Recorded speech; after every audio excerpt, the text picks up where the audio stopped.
കുർബാനയെക്കുറിച്ച് ഏതാനും ചില ചിന്തകൾ നിങ്ങളുമായി പങ്കുവയ്ക്കാനാണ് ഞാൻ ഇവിടെ നിൽക്കുന്നത്. പ്രധാനമായി 5 കാര്യങ്ങളാണ് ഞാൻ ഇവിടെ പറയുന്നത്. 1.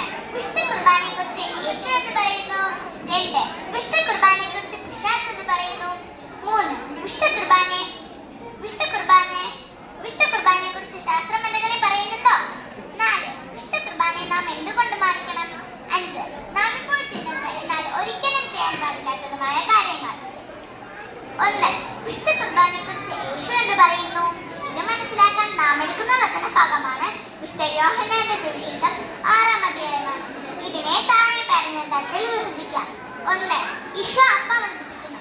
അപ്പം വർദ്ധിപ്പിക്കുന്നതിന്റെ അർത്ഥം എന്താണ്? ഈശോയുടെ കയ്യിൽ ഒരപ്പം വെച്ച് കൊടുത്താൽ ഈശോയ്ക്ക് അത് ഇഷ്ടമുള്ളതുപോലെ മാറ്റാൻ സാധിക്കും. 2. ഈശോ വെള്ളത്തിന് മീതെ നടക്കുന്നു. വെള്ളത്തിന് മീതെ നടക്കുന്നതിന്റെ അർത്ഥം എന്താണ്?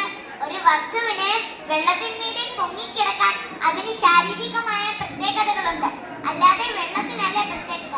അപ്പോൾ നമുക്ക് മനസ്സിലാക്കാം, ഈശോയ്ക്ക് തന്റെ ശരീരത്തെ ഇഷ്ടമുള്ളതുപോലെ മാറ്റാൻ സാധിക്കും. ഈ 2 അത്ഭുതങ്ങളും ചെയ്തതിന് ശേഷമാണ് ഈശോ അന്ത്യത്താഴ വേളയിലെ അപ്പം വാഴ്ത്തിക്കൊണ്ട് പറയുന്നത് ഇതെന്റെ ശരീരമാണ്, വീഞ്ഞ് വാഴ്ത്തിക്കൊണ്ട് പറയുന്നത് ഇതെന്റെ രക്തമാണ്. നിങ്ങൾ എന്റെ ശരീരം ഭക്ഷിക്കുകയും എന്റെ രക്തം പാനം ചെയ്യുകയും ചെയ്താൽ നിത്യജീവൻ ലഭിക്കും. ഈശോ ഇത് പറഞ്ഞുകൊണ്ടിരിക്കുമ്പോൾ ജനങ്ങളെല്ലാം കൂട്ടം കൂട്ടമായി ഇറങ്ങിപ്പോയി. എന്നാൽ ഈശോ ആരെയും തിരികെ വിളിച്ചില്ല. വിശുദ്ധ കുർബാനയിൽ ഈശോ ഒട്ടുമേ കോംപ്രമൈസ് ചെയ്യുന്നില്ല. 2. വിശുദ്ധ കുർബാനയെക്കുറിച്ച് പിശാച് എന്ന് പറയുന്നു. നമുക്കറിയാം, ലോകത്തിൽ 3000-ലേറെ മതങ്ങളുണ്ട്. 10,000-ലേറെ മതപരമായ അടയാളങ്ങളുണ്ട്. അതിലൊന്നാണ് കുരിശ്. സാത്താനെ പ്രസാദിപ്പിക്കാൻ സാത്താൻ സേവക്കാർ എടുക്കുന്നത് പുരോഹിതനെ ആശീർവാദിച്ച തിരുവോസ്തിയും തലകീഴായി വെച്ചിരിക്കുന്ന കുരിശുമാണ്. എന്ത് കാരണമാണ് സാത്താനെ പ്രസാദിപ്പിക്കാൻ സാത്താൻ സേവക്കാർ വിശുദ്ധ കുർബാനയും കുരിശും മാത്രം എടുക്കുന്നത്? സാത്താൻ അറിയാം വിശുദ്ധ കുർബാനയിലാണ് ഈശോ സന്നിഹിതനായിരിക്കുന്നതെന്ന്. എന്നാൽ നമുക്കത് അറിയാമോ? നമുക്കത് മനസ്സിലായിട്ടുണ്ടോ?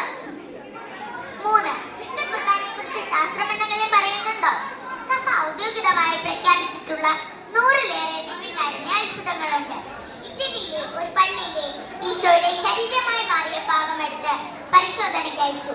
അതിന്റെ മറുപടി ഇതായിരുന്നു: മരണവേദന അനുഭവിച്ച് കൊല്ലപ്പെട്ട ഒരു പുരുഷന്റെ ഹൃദയഭിത്തിയിലെ ടിഷ്യൂസ് ആണിത്.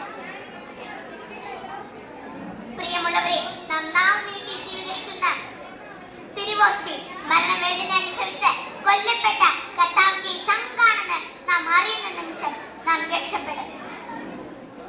4. വിശുദ്ധ കുർബാനയെ നാം എന്തുകൊണ്ട് മാനിക്കണം? ഈശോ നിറയെ അത്ഭുതങ്ങൾ ചെയ്തിട്ടുമുണ്ട്, ഇപ്പോൾ നമുക്ക് വേണ്ടി ചെയ്യുന്നുമുണ്ട്. അതിനൊന്നും ഈശോ തന്റെ ശരീരത്തിൽ സഹിക്കേണ്ടി വന്നിട്ടില്ല. എന്നാൽ ഈശോ വിശുദ്ധ കുർബാനയാകാൻ ഒത്തിരിയേറെ സഹിക്കേണ്ടി വന്നു.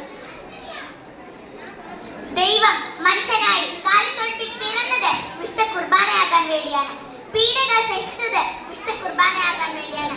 പെറ്റമ്മയുടെ കൺമുൻപിൽ വെച്ച് ഘോരമായ വേദനകൾ സഹിച്ചത് വിശുദ്ധ കുർബാനയാകാൻ വേണ്ടിയാണ്. മുഖത്ത് തുപ്പലേറ്റത് വിശുദ്ധ കുർബാനയാകാൻ വേണ്ടിയാണ്. ചമ്മട്ടി അടിയേറ്റത് വിശുദ്ധ കുർബാനയാകാൻ വേണ്ടിയാണ്. എല്ലാ ഘോരമായ വേദനകൾക്കും അവസാനം പിതാവേ, നീ പോലും എന്നെ കൈവടിഞ്ഞല്ലോ എന്ന് നിലവിളിച്ച് പറഞ്ഞുകൊണ്ട് മരണം ഏറ്റുവാങ്ങിയത് വിശുദ്ധ കുർബാനയാകാൻ വേണ്ടിയാണ്. അതുകൊണ്ട് നാം വിശുദ്ധ കുർബാനയെ മാനിച്ചേ മതിയാകും. 5. നാം ഇപ്പോൾ ചെയ്യുന്നതും എന്നാൽ ഒരിക്കലും ചെയ്യാൻ പാടില്ലാത്തതുമായ കാര്യങ്ങൾ. നമ്മുടെ വിശ്വാസ ജീവിതത്തിന്റെ ഹൃദയഭാഗമാണ് വിശുദ്ധ കുർബാന. ഓരോ വിശുദ്ധ കുർബാനയിലും മുഖ്യ കാർമ്മികൻ ഈശോയാണ്. പുരോഹിതൻ അവന്റെ പ്രതിനിധിയായി നിൽക്കുന്നു, എന്നാൽ ബലിയർപ്പിക്കുന്നത് ഈശോയാണ്. കാൽവരിയിൽ നടന്ന ആ ബലി തന്നെയാണ് ഇപ്പോൾ ഓരോ ആൾക്കാരിലും നടക്കുന്നത്.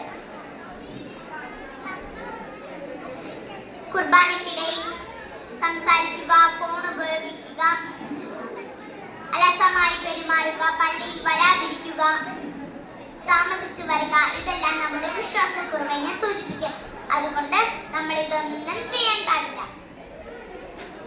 സ്വർഗവും ഭൂമിയും ഒന്നാകുന്ന ആ പരിശുദ്ധ നിമിഷത്തിൽ നാം നിൽക്കുമ്പോൾ വളരെ ഭക്തിപൂർവം വേണം നാം പങ്കുചേരാൻ. ഇത്രയും വിശുദ്ധ